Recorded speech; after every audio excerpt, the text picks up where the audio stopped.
জিকো burn institute কর্তৃপক্ষ চিকিৎসাধীন রোগীদের বিষয়ে আজ কোনো ব্রিফ করেছে কিনা বা কাউকে আজ রিলিজ দেওয়া হবে কিনা আশঙ্কাজনক রোগীদের সম্পর্কেও জানাবেন। সকাল থেকে যেমনটি জানাচ্ছিলাম যে গতকালই কিন্তু বলা হয়েছিল যে 3 জনের অবস্থা কিন্তু অর্থাৎ 33 জন ভর্তি রয়েছে এই মাইলস্টোন ট্র্যাজেডির ঘটনায়। তার মধ্যে 3 জনের অবস্থা অনেকটাই ভালো, যাদেরকে রিলিজ দেওয়া যাবে। তো আজকে কিন্তু এই বার্ন ইনস্টিটিউটের পরিচালকের সাথে আমাদের মুঠোফোনে কথা হয়েছে এবং তিনি যেটি জানিয়েছেন যে আরও 2 জনের অবস্থা ভালো, সেই 2 জনকে অর্থাৎ মোট 5 জনকে রিলিজ দিতে পারবেন তারা। তবে এখন নির্ভর করছে রোগীদের মানসিক অবস্থার উপরে।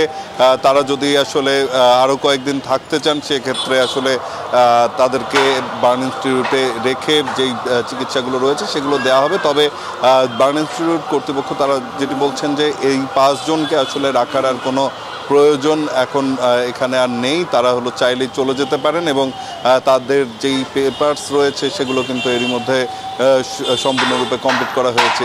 এছাড়া যেই বাকি 28 জন রয়েছে অর্থাৎ 3 জন কিন্তু এখন পর্যন্ত আশঙ্কাজনক অবস্থায় রয়েছে, তাদের অবস্থার এখনও স্থিতিশীল রয়েছে, তাদের অবস্থার উন্নতি বা অবনতি কোনোটি হয়নি এবং বাকি যারা রয়েছেন 25 জন তাদের অবস্থাও কিন্তু একই রকম রয়েছে।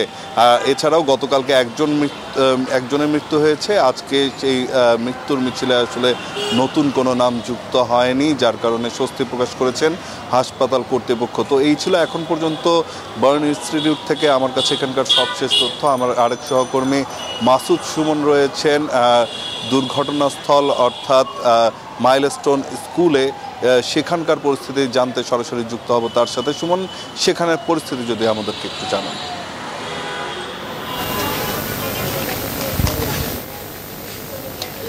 নরমাল জিকো, আপনাকে ধন্যবাদ। আমি এই মুহূর্তে ঠিক বিমানটি যেই জায়গায় বিধ্বস্ত হয় আমি ঠিক সেই স্থানটিতেই রয়েছি।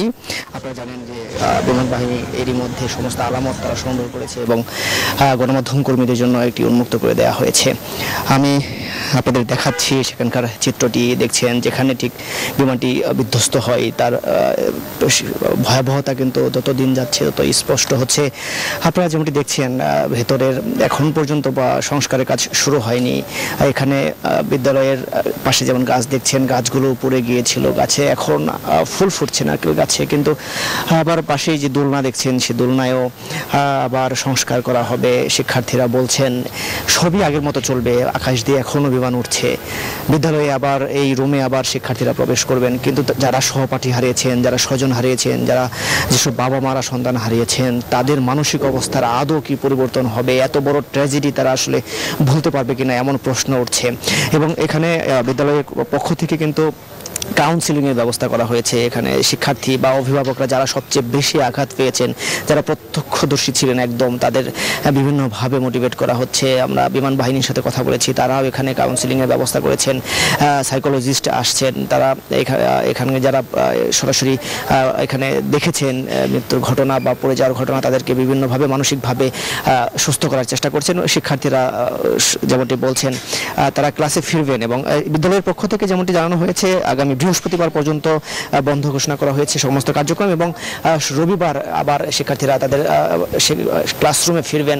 তবে শিক্ষার্থী এবং অভিভাবক সবার মধ্যে এখনও সেই ট্রমার ইটি রয়েছে বা তারা এখনও ট্রমার মধ্যে রয়েছেন। তারা চাচ্ছেন দ্রুত সময়ের মধ্যে যেন যারা আহত রয়েছেন তারা সুস্থ হন এবং নিহতের পরিবারকে যেন আল্লাহ সুখ বা শক্তি দেন। এই ছিল আমার কাছে সর্বশেষ টিপু। মাসুদ সুমন, আপনাকে ধন্যবাদ। বান্ডেল থাকলে প্রতি সেনমানিতে টাকা বাঁচবে। বিকাশ সেনমানি বান্ডেল কিনে জিতুন প্রতি লেনদেনে।